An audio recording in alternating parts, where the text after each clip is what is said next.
네, 오늘 말씀 제목은 배척당하였다가 머리 된 자입니다. 배척을 당했다가 머리가 된 사람 이야기입니다. 먼저 지난 시간을 잠깐 정리하고 넘어가면요. 지난 시간의 제목이 진노하심에서 근심하심으로였어요. 왜 진노를 하셨는가? 하나님께서 왜 진노를 하셨는가? 이스라엘 백성들이 또다시 여호와의 목전에서 악을 행했습니다. 우상 숭배를 했어요. 어느 정도? 7 우상을 섬겼다고 하는데 이방의 모든 우상, 자신들이 아는 모든 우상을 다 섬기고 여호와는 버렸다라고 말씀을 하고 있죠. 그래서 여호와께서 진노하셔서 이방 민족들에게 저들을 팔아 넘기십니다. 저들이 그래서 이방 민족의 손에 18년 동안 압제를 당하면서 곤고가 심하였습니다. 그러자 이스라엘은 자신들의 죄를 자백하면서 용서를 구하긴 했지만 하나님께서는 내가 이제는 너희를 용서하지 않겠다라고 하시는 거예요. 너희가 한두 번이 아니다. 이제는 용서하지 않겠다. 하지만 저들이 할 수 있는 것은 계속 매달리는 것밖에 없죠. 그래서 또다시 회개를 하면서 매어 달립니다. 그런데 이번에는 좀 달라요. 회개를 할 때 자신들 가운데 있었던 이방 신들을 다 제하여 버리고 이제 정말 회개가 진정성 있다는 것을 나타내 보이는 거예요. 이방 신들, 우상들을 다 불사르고 폐하여 버리고 여호와만을 섬겼다라고 해요. 이런 모습을 보신 하나님께서는 마음에 근심이 일어났다라고 합니다. 저들이 저렇게 하나님께 매어 달리는 모습을 보면서 하나님의 마음이 참 마음이 아팠다라고 해요. 예수님께서 말씀하시죠. 누가 용서를 구하면 7번씩 70번이라도 용서해 주라. 이게 하나님의 마음입니다. 저들이 진정성 있게 하나님 앞에 회개함으로 나오니 저들이 괴로워하는 모습을 보시면서 하나님께서 안타까워하시고 저들을 구원하시기로 작정을 하시면서 섭리하시는 내용이 오늘 본문부터 나오는 거예요. 이제 하나님께서 저들을 구원하실 텐데 지도자가 없는 거예요. 저들 가운데 머리가 없어서 저들이 좀 괴로워합니다. 그래서 머리를 구하는 내용이 오늘 본문에 나오는 겁니다. 그 머리가 누구냐? 사사 입다라는 사람이에요. 입다 이야기가 이제 등장을 합니다. 1절부터 3절입니다.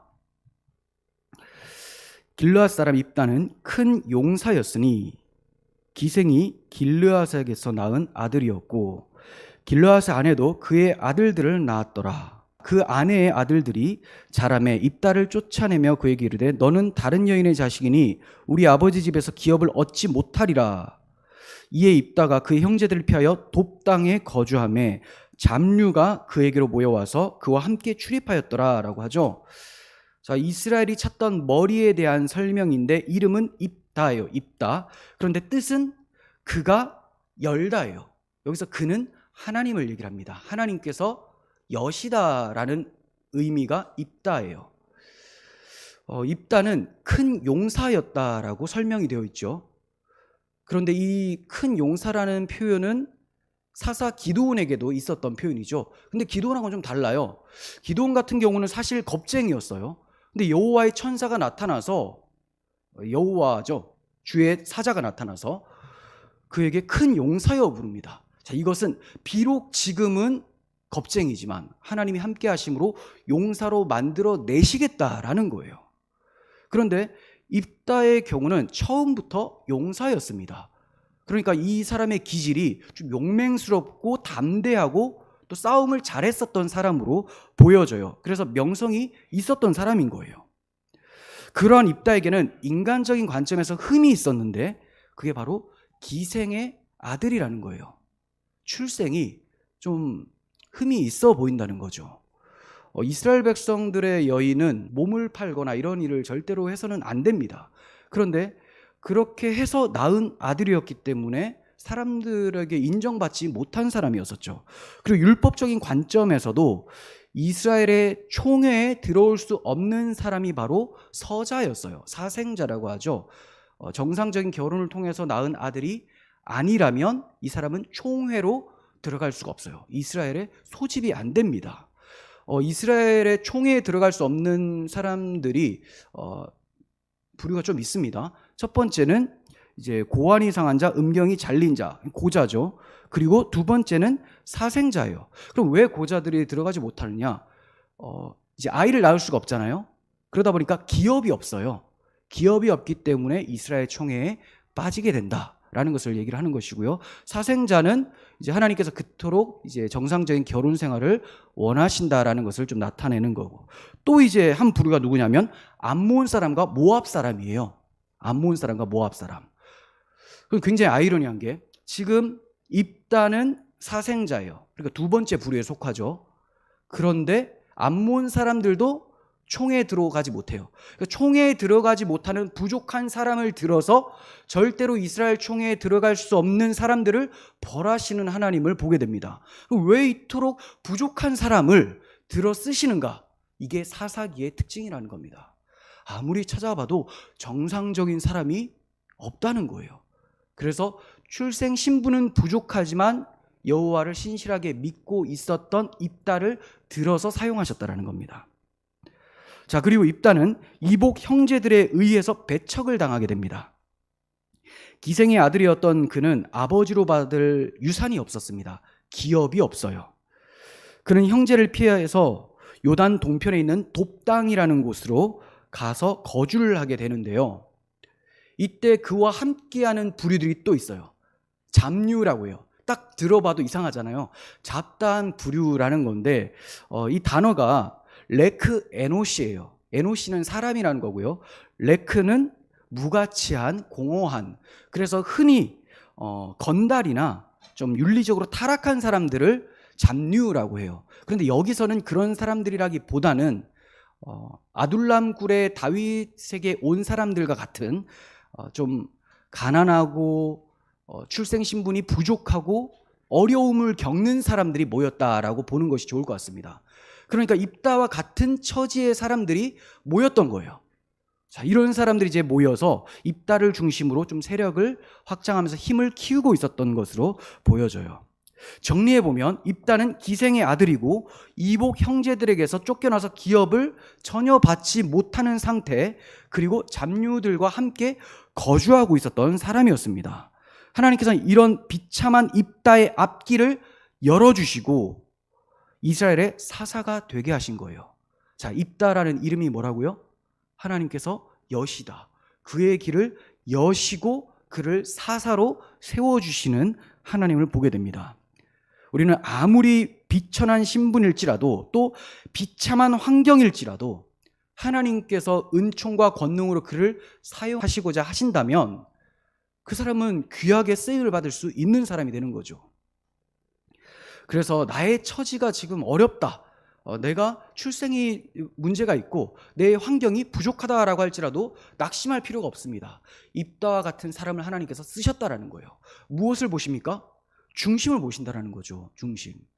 오늘날과 같이 사사시대와 비슷한 이런 환경에서 하나님께서 더욱더 하나님을 붙잡는 사람을 찾으시고 계신다라는 거예요.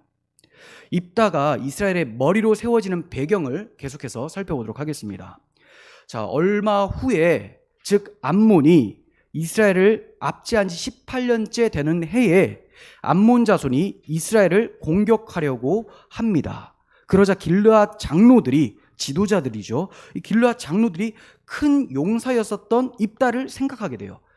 야, 우리가 쫓아냈었는데 입다에게 염치 없지만 다시 찾아가야 되겠다. 그래서 돕당으로 찾아 나섭니다. 사람을 보낸 것도 아니고 자신들이 직접 찾아 나섰다라고 되어 있어요. 그래서 그를 만나서 얘기를 하는데, 우리가 암몬 자손과 싸우려고 하니 당신은 와서 우리의 장관이 좀 되어주세요 라고 하는 거예요. 염치가 없죠.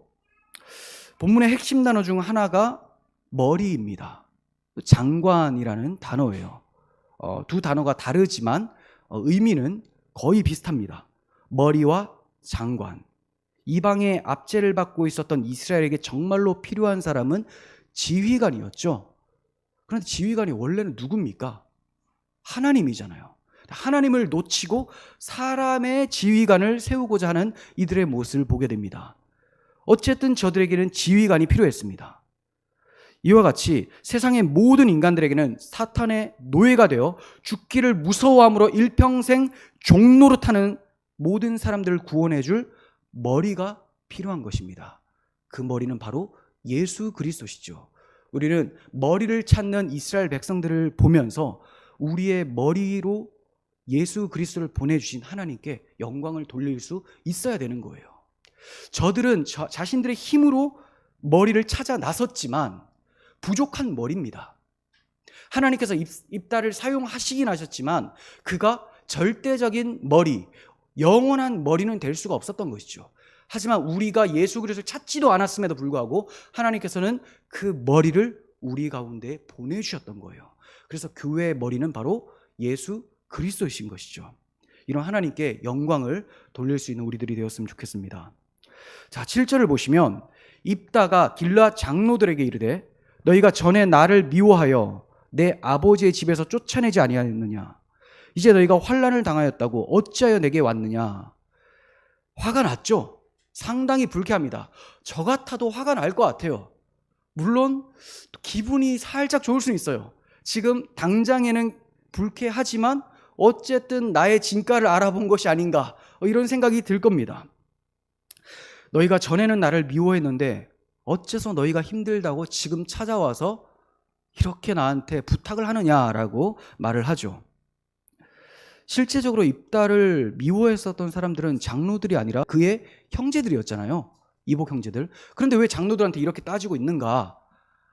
장로들이 암묵적으로 입다를 내쫓는 것을 동조했었던 것으로 보여져요. 그 이스라엘의 어른이라면 야, 그게 아니다, 그래서는 안 된다라고 할 수 있어야 되는데 가만히 있었던 것이죠. 그래서 입다가 화가 나서 얘기를 합니다. 우리가 입다가 이렇게 화가 나서 불쾌함을 나타낸 것에만 초점을 둘 것이 아니라 더 깊이 묵상할 필요가 있어요. 입다의 말을 단지 억울하고 분한 감정으로 따지는 개인적인 호소로만 들을 것이 아닙니다. 오늘 우리들에게도 사람을 외모로 취해서는 안 된다라고 하시는 하나님의 말씀으로 들을 수 있어야 돼요. 예수님께서 불러 세워주신 사사들을 한번 생각해 보십시오. 별 볼 일 없는 사람들이에요. 세리와 같은 죄인이죠. 그리고 물고기 잡는 어부, 이런 사람들이 다수였어요. 못 배우고 또 사회적 신분이 천하했었던 그런 사람들. 하지만 하나님께서 예수 그리스도께서 그들을 불러 세우시고 세상을 변화시키는 주역으로, 복음의 일꾼으로 세워버렸잖아요. 성경을 쓰는 사람으로 만들어버렸습니다. 외모가 그 사람의 가치를 결정하는 것이 아니라 그 사람의 마음에, 그 사람의 중심에 무엇이 있는가가 가치를 결정하는 거예요. 이거 정말 중요한 얘기입니다. 그리스도인이라고 하면서도 불안에 떨고 자존감이 낮은 사람들, 왜 그런가?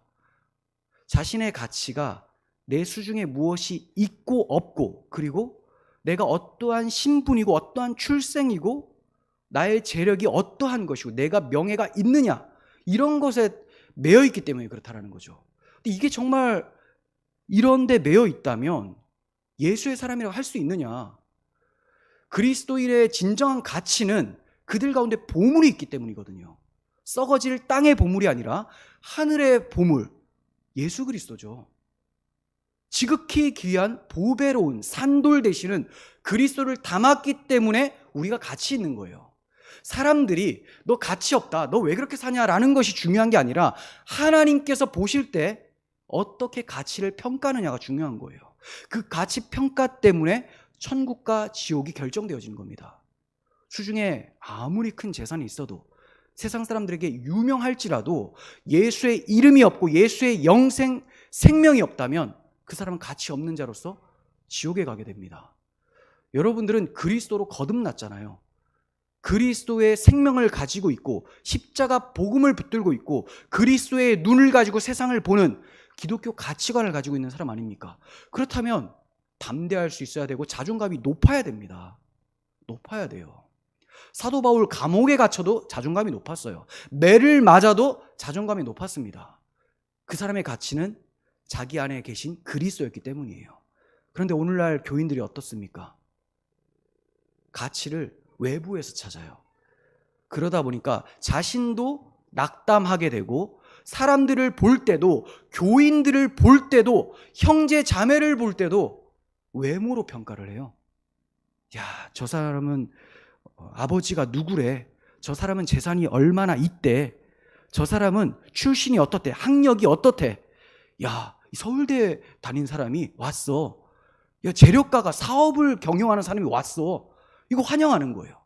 좀 못 배우고 부족한 사람 보면 별로 마음이 가지 않는. 이게 죄예요. 이게 죄. 이게 왜 죄인지 아십니까? 그 가운데, 그 영혼 가운데 계신 가장 큰 보물 그리스도를 멸시하고 있기 때문에 죄라는 거예요. 그리스도를 멸시하기 때문에. 자신 안에도 그리스도가 없다라는 것을 자기의 입으로, 자기의 눈으로, 마음으로 나타내 보이고 있는 거예요. 나 지옥 가고 싶다라고 표출하고 있는 겁니다. 여러분, 그 사람 마음에 주 앞에서 낮추는 겸손이 있는가? 여호와를 경외함이 있는가? 하나님을 사랑하고 이웃을 사랑하는 십자가 복음이 들어가 있는가? 이게 진짜 중요한 겁니다. 근데 이런 거 신경 별로 안 써요. 누가? 교인들이. 제가 교인이라고 표현할 때는 주로 부정적으로 평가할 때 교인이라고 하죠. 긍정적으로 평가할 때는 성도라고 해요. 거룩한 무리. 하지만 교인은 누구나 될 수 있어요. 교족부에 등록하면 되는 겁니다. 자, 이런 사람들이 교인이 되는 거예요. 진짜 가치를 모르고 헛된 가치를 쫓아 살며 사람들을 외모로 평가하는 이런 사람들.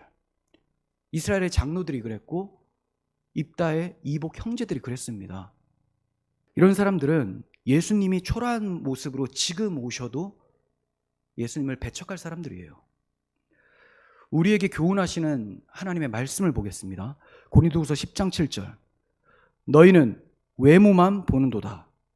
만일 사람이 자기가 그리스도에게 속한 줄 믿을진대 자기가 그리스도에게 속한 것 같이 우리도 그러한 줄 자기 속으로 다시 생각할 것이라. 이거 정말 오늘날 우리 교회들에게 하시는 말씀 아닙니까? 너희는 외모만 본다. 그런데 네가 그리스도인이라고 믿는다면 저 사람도 그리스도인이라는 것을 왜 생각하지 못하느냐? 다시 한번 생각해봐라. 저 사람의 마음에 누가 들어있나? 너를 피 흘려 구원하신 주님이 들어가 있다. 이거 기억하라는 거예요. 베드로전서 1장 17절. 외모로 보시지 않고 각 사람의 행위대로 판단하시는 이를 너희가 아버지라고 부른즉 너희가 나그네로 있을 때 두려움으로 지내라. 입으로는 외모로 보지 않으시고 중심을 보시는 하나님을 아버지라고 부르는데 자기는 외모로 평가해요. 나그네로 있을 때 이 땅이 본향이 아니잖아요. 광야 같은 이 인생 여정 속에 나그네로 있을 때 두렵고 떨림으로 살아가라는 거예요. 마음이 예수라는 가치를 보지 못하고 눈에 보이는 것으로 가치평가는 그런 데 두지 못하도록 나그네로 있을 때 두렵고 떨림으로 지내라는 거예요. 그렇지 않으면 나그네 생활을 다 청산하고 하늘나라가 아니라 진짜 그들의 본향인 지옥으로 가게 되는 것이죠. 베드로전서 3장 3절. 너희의 단장은 머리를 꾸미고 금을 차고 아름다운 옷을 입는 외모로 하지 말고 오직 마음에 숨은 사람을 온유하고 안정한 심령에 썩지 아니할 것으로 하라. 이는 하나님 앞에 값진 것이니라. 우리 교회는 그렇지는 않은데 잘 사는 동네 또 잘 살지 못하는 동네라도 상관없어요. 새 속에 찌들어 사는 교인이 있다면 항상 교회 올 때 옷을 뽐내려고 하고 자신의 외모를 뽐내려고 하고 이런 데 초점을 많이 둡니다. 가방을 뭘 들고 내가 어떤 화장을 했고. 그런데 하나님께서 값지게 보시는 것은 무엇입니까? 외모로 하지 말고 오직 마음에 숨은 사람을 온유하고 안정된 심령에 썩지 아니할 것으로 하라. 하나님 앞에서 썩지 않는 것은 예수 그리스도의 마음으로 하는 것밖에 없어요. 그리스도의 마음을 품으려면 성령이 계셔야 되고 성령께서 우리에게 하나님의 말씀으로 책망하시고 가르쳐 보이시기 때문에 그 말씀을 깊이 묵상하고 순종함으로써 우리의 마음에 숨은 사람, 속사람이죠. 이 속사람을 온유하고 안정하게 유지하라는 거예요. 이거는 교회 안에 있는 여인들에게 얘기를 했지만 그리스도의 신부된 모든 성도들이 마땅히 들어야 될 말씀입니다. 길르앗 장로들이 입다에게 다시 한번 간청을 합니다. 암몬 자손과 싸워서 우리 길르앗의 머리가 되어 주세요. 돌아갈 길이 없습니다. 돌아가봤자 머리로 세워질 사람이 없어요. 그러다 보니까 또다시 메어 달리죠. 자, 이 입다와 길르앗 사람들의 관계가 마치 이스라엘과 하나님과의 관계랑 비슷하지 않습니까? 하나님께서도 야, 나 이제 용서하지 않겠다 라고 했는데 저들이 할 수 있는 게 매달리는 것밖에 없어요. 입다를 배척을 했었는데, 하나님도 배척했었는데 다시 찾아 나섰던 것처럼 장로들이 다시 입다에게 찾아와서 용서를 구합니다. 입다가 용서를 해줘요. 9절, 입다가 길라 장로들에게 이르되 너희가 나를 데리고 고향으로 돌아가서 암몬 자손과 싸우게 할 때에 만일 여호와께서 그들을 내게 넘겨주시면 내가 과연 너희의 머리가 되겠느냐. 그런데 이렇게 얘기를 하죠. 여호와께서 그들을 내게 넘겨주시면 머리가 되게 하겠느냐. 이것은 입다의 신앙을 나타내고 있어요. 전쟁은 여호와께 속한 것이다라는 거죠. 골리앗과 싸웠던 다윗도 이런 신앙을 가지고 있었습니다. 다윗이 골리앗 앞에 섰을 때 뭐라고 얘기를 합니까? 사무엘상 17장 46절, 오늘 여호와께서 너를 내 손에 넘기시리니. 여호와께서 너를 나에게 넘긴다. 내가 힘센 게 아니라. 이때 다윗은 어린 목동이었어요. 그가 가지고 나간 것은 물매예요. 전쟁용 무기가 아닙니다. 짐승 잡을 때 쓰는 건데 이걸 가지고 나왔어요. 어떤 담대함으로. 여호와께서 저 블레셋 장수 골리앗을 내 손에 넘길 것을 내가 확신한다. 왜냐하면 저놈이 여호와의 군대 이름을 모독했기 때문이다. 그러므로 반드시 내 손에 붙여주실 것을 난 믿는다. 그래서 나가는 거죠. 내가 너를 쳐서 내 목을 베고 블레셋 군대의 시체를 오늘 공중의 새와 땅의 들짐승에게 주어 온 땅으로 이스라엘이 하나님이 계신 줄을 알게 하겠고, 이스라엘에 하나님이 계신 줄을 알게 할 것이다. 누가? 하나님께서 나를 사용하셔서. 철저한 겸손이고 하나님을 의지하는 것이죠. 또 여호와의 구원하심이 칼과 창에 있지 아니함을 이 무리에게 알게 하리라. 전쟁은 여호와께 속한 것인즉 그가 너희를 우리 손에 넘기시리라. 전쟁은 칼과 창이 아니라 하나님의 손에 있습니다. 다윗이 담대한 이유는 자기가 하나님의 손에 붙잡힌 바 되었고 골리앗은 하나님이 자기의 손에 붙여주셨기 때문에. 기독교인도 이것 때문에 담대할 수 있어야 돼요. 기독교인이 엄청난 바다 물결과 같은 세상을 향해서 싸울 때 무엇으로 싸우겠습니까? 돈, 명예, 권력? 이런 건 안 된다는 거죠. 왜냐하면 그것이 세상으로부터 왔기 때문에 세상의 파도가 밀려오면 함께 쓰나미처럼 덮쳐버리게 되는 거예요. 그러면 풍랑을 잠잠케 하고 바다를 잠잠케 할 수 있는 하나님을 의지할 때만 가능한 거죠. 더 정확하게 말하면 풍랑을 잠잠케 하신 예수 그리스도의 십자가 복음을 붙들고 나아갈 때 이길 수가 있는 거예요. 다윗은 이러한 신앙이 있었고 입다도 마찬가지였습니다. 우리 신앙의 선배들은 전쟁은 여호와께 있다. 내가 싸우는 것이 아니라 여호와를 의지할 때 세상도 이길 수 있다라는 담대한 신앙을 가지고 있었던 거예요. 애국 군대가 뒤에서 쫓아오고 앞은 홍해로 가로막혀 있는 상황에서 모세가 떠들고 있었던 이스라엘 백성에게 잠잠하게 가만히 있어라 이렇게 얘기를 합니다. 잠잠히 가만히 있어라. 말하지 마라. 어디에 하나님 앞에서 말을 꺼내냐는 거예요. 하나님의 도우심을 구하라라고 합니다. 출애굽기 14장 13절, 모세가 백성에게 이르되 너희는 두려워하지 말고 가만히 서서 여호와께서 오늘 너희를 위하여 행하시는 구원을 보라. 너희가 오늘 본 애굽 사람을 영원히 다시 보지 아니하리라. 여호와께서 너희를 위하여 싸우시리니 너희는 가만히 있을지어다. 왜 가만히 있어야 되냐? 내가 나서면 여호와께서 가만히 계십니다. 알아서 해. 그러다 힘이 다 빠지고 살려주세요 하면 여호와께서 일을 하시죠. 그래서 처음부터 스스로 낮아지라는 거예요. 매 맞고 적군들에게 밟혀서 낮아지지 말고 그냥 낮아져서 여호와께 매어 달리면 여호와께서 싸우실 것이다. 정말로 여호와께서 홍해를 가르시고 애국 군대를 수장시켰습니다. 고라 자손들도 모세의 말을 인용해서 고백을 합니다. 시편 46편 10절, 너희는 가만히 있어 내가 하나님 됨을 알지어다. 내가 문 나라 중에서 높임을 받으리라. 내가 세계 중에서 높임을 받으리라. 하나님이 높임을 받으시는 것은 자기 백성들이 자기가 했다라고 말을 하지 않고 하나님이 하셨습니다라고 고백할 때 높임을 받는 거예요. 그래서 우리는 입다와 같이 다윗이나 모세와 또 고라 자손과 같이 자기를 낮추고 자기 힘을 전혀 드러내지 않고 자만치 않고 오직 하나님만 의지하는 그런 겸손한 신앙으로 살아갔으면 좋겠습니다. 자, 입다가 이렇게 자신의 힘을 의지하지 않고, 그는 분명히 큰 용사라고 했는데 자신의 힘과 명성을 의지하지 않고 하나님만 의지했었기 때문에 히브리서 기자는 믿음의 선배들의 이름을 언급할 때 입다 이름도 함께 기록을 하고 있습니다. 그러므로 입다는 믿음은 있었던 사람이에요. 믿음이 좋았던 사람이죠. 그런데 좀 부족한 모습이 여전히 보입니다. 참 완벽할 수는 없어요. 예수 그리스도만 완벽하고 나머지는 다 하자가 있죠. 다윗 왕도 그랬고 모세도 그랬고, 입다도 그러한 모습이 이제 등장을 하게 됩니다. 내가 과연 너희의 머리가 되겠느냐라고 물어본 것은 이미 형제들에 의해서 쫓겨난 적이 있었기 때문에 혹시라도 장로들이 약속을 어길까 싶어서 대답을 확실하게 듣고자 했었던 것으로 보여져요. 그리고 입다의 말을 주위에서 보면 자기가 왕이 되고픈 마음이 살짝 드러나는 것 같아요.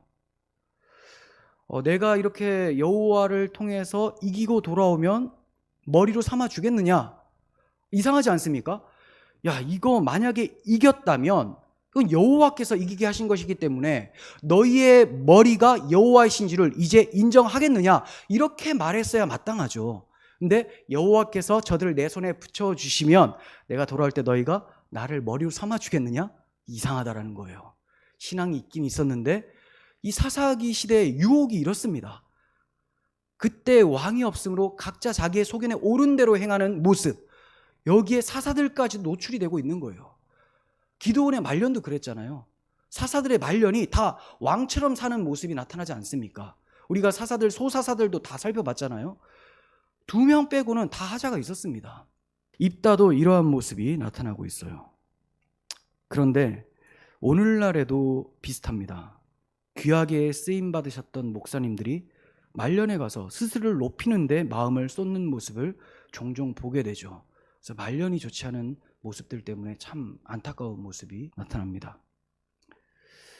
저는 내가 과연 너희의 머리가 되겠느냐라는 입다의 질문을 그리스도께서 우리에게 물으시는 것으로 적용시키는 것이 유익한 것으로 보여져요. 자, 입다는 분명히 장로들한테 내가 과연 너희의 머리가 되겠느냐라고 했죠. 근데 주님께서도 오늘 우리에게 내가 과연 너희의 머리가 되겠느냐라고 질문하고 계신다라는 거예요. 어떻게 질문합니까? 내가 여호와를 의지하여 사탄 마귀를 다 멸하고 너희를 구원해내면 내가 너희들의 머리라는 것을 너희는 인정하고 내 통치를 기꺼이 받겠느냐? 이때 우리는 길르앗 장로들과 같이 대답할 수 있어야 됩니다. 10절에 여호와는 우리 사이의 증인이시니 당신의 말대로 우리가 그렇게 행하겠습니다. 자, 길르앗 장로들은 입다에게 그렇게 얘기를 했습니다. 우리는 입다가 아니라, 또 제가 아니라, 목사가 아니라 우리의 머리 되시는 그리스도께 그렇게 복종하겠습니다라는 화답을 해야 되는 거예요. 11절 보시면 이에 입다가 길르앗 장로들과 함께 가니 백성이 그를 자기들의 머리와 장관으로 삼은지라. 자신을 머리와 장관으로 삼겠다라는 말에 자기 목숨까지 돌보지 않고 결단을 했었던 입다의 모습을 봅니다. 정말로 12장 3절에서는 그가 내가 목숨을 돌보지 않고 싸웠다 이런 표현을 해요. 왜 그렇게 했다고요? 자기를 머리로 삼아준다고 해서, 장관을 삼아준다고 하니까 기뻤던 거예요. 기꺼이 목숨을 아끼지 않고 나아갔습니다. 생각해 보십시오. 이스라엘의 머리와 장관이 되는 영광과 하나님의 자녀로서 왕 같은 제사장이 되는 영광 중에 어느 것이 더 큽니까? 당연히 후자죠. 이스라엘의 장관이 되어봤자 죽어요. 영원하지 못합니다. 하지만 하나님 나라의 왕 같은 제사장, 하나님의 자녀가 되는 권세를 우리가 받았어요. 그렇다면 입다와 같이 목숨을 아끼지 않는 헌신이 우리 가운데 있어야 되지 않겠습니까? 그런데 우리는 어떤 결단을 하고 있습니까? 분명히 그리스도께서는 이기는 자에게 생명의 면류관을 약속해 주셨는데 우리는 도대체 어떠한 결단을 하면서 살아가고 있습니까? 11절 하반절. 입다가 미스바에서 자기의 말을 다 여호와 앞에 아뢰니라. 자, 여호와 앞에 아뢰었다라는 것은 전쟁하기에 앞서서 여호와께 제사를 드리고 기도를 했던 것으로 보여져요. 그러니까 입다가 싸운 것은 믿음을 통하여서 여호와를 의지하여 싸웠다라는 것이 입증이 되고 있는 것이죠. 우리는 본문을 통해서 형제들에 의해 배척당했었던 사람이 이스라엘의 머리가 된 것을 보았습니다. 이처럼 성경은 종종 배척당했다가 머리가 된 사람들 이야기가 나와요. 모세가 그러했고 또 다윗도 그러했습니다. 그래서 사도행전에서는 이 모세 이야기를 언급을 합니다. 사도행전 7장 35절. 그들의 말이 누가 너를 관리와 재판장으로 세웠느냐 하며 거절하던 그 모세를 하나님은 가시나무 떨기 가운데서 보이던 천사의 손으로 관리와 속량하는 자로서 보내셨으니, 관리자, 지휘관과 속량하는 자, 구원자로 삼아주셨다. 시편 118편 22절에서는 이런 말씀으로 예언이 되고 있습니다. 건축자들이 버린 돌이 집 모퉁이의 머릿돌이 되었나니. 건축자의 버린 돌이 배척했는데 모퉁이의 머릿돌이 되었다. 얼마나 중요한 돌을 버려버렸습니까? 이 구약시대 건축자들이 누구예요? 하나님 나라를 건축하는 데 일꾼으로 쓰임받았었던 이스라엘 백성들이잖아요. 그런데 하나님 나라를 세우려면 가장 먼저 머릿돌이 있어야 되는데 그 머릿돌을 던져버리고 자기들의 힘으로 세웠다라는 거예요. 그러니까 무너지죠. 그 하나님 나라가 아니라 바벨성이 되는 거예요. 바벨론. 이 말씀이, 이 예언의 말씀이 누구에게서 절정을 이루게 되고 성취가 되었습니까? 예수님이죠. 사도행전 4장 11절. 이 예수는 너희 건축자들의 버린 돌로서 집 모퉁이의 머릿돌이 되었느니라. 사도행전 2장 36절. 그런즉 이스라엘 온 집은 확실히 알지니 너희가 십자가에 못 박은 이 예수를 하나님이 주와 그리스도가 되게 하셨느니라. 아멘. 입다의 배척을 통해서 입다 참 불쌍하다. 하지만 하나님께서 인생 역전을 일으켜 주셨다. 이런 데만 초점 두지 마시고, 물론 하나님께서 비천한 가운데, 비참한 가운데 있는 사람도 사용하시면 사용하십니다. 하지만 더 중요한 게 있잖아요. 더 중요한 거. 우리가 배척해버렸던, 우리가 버려버렸던, 내가 십자가에 예수를 못 박았는데 하나님께서 부활케 하심으로 나의 구원자로 세워주셨다. 이 복음을 우리는 볼 수 있어야 됩니다. 내가 주를 배척한 죄인임을 고백하실 수 있길 바랍니다. 그리고 이러한 나를 위해 그 아들을 아끼지 아니하시고 우리의 머리로 내어주신 하나님의 사랑에 감사 영광을 돌릴 수 있었으면 좋겠어요. 끝으로 주님이 우리의 머리가 되어주셨음에도 불구하고 여전히 우리에게 맡기신 영혼을 배척함으로써, 외모를 통하여서 평가하고 지적하고 배척함으로써 주님까지도 배척하고 있지 않은지 돌아볼 수 있었으면 좋겠습니다. 마음의 중심을 가치 있게 보시는 하나님의 눈을 우리 마음 가운데 새겨 넣으시기를 바랍니다. 기도하겠습니다. 살아계신 하나님, 사람의 외모가 아닌 중심을 보시는 하나님, 우리가 배척했지만 그 아들을 우리의 머리로 삼아주신 하나님, 하나님 아버지 앞에 감사와 찬송과 영광을 돌려드립니다. 그리스도를 나의 머리로 삼고 그리스도의 마음을 품고 사람의 중심을 보며 가장 가치 있는 그리스도의 사랑을 품고 또 하나님을 의지하며 바다 물결 같은 세상과 맞서 싸워 그 바다를 잠잠케 하는 저희들이 될 수 있도록 은혜 베풀어 주시옵소서. 예수 그리스도의 이름으로 기도합니다. 아멘.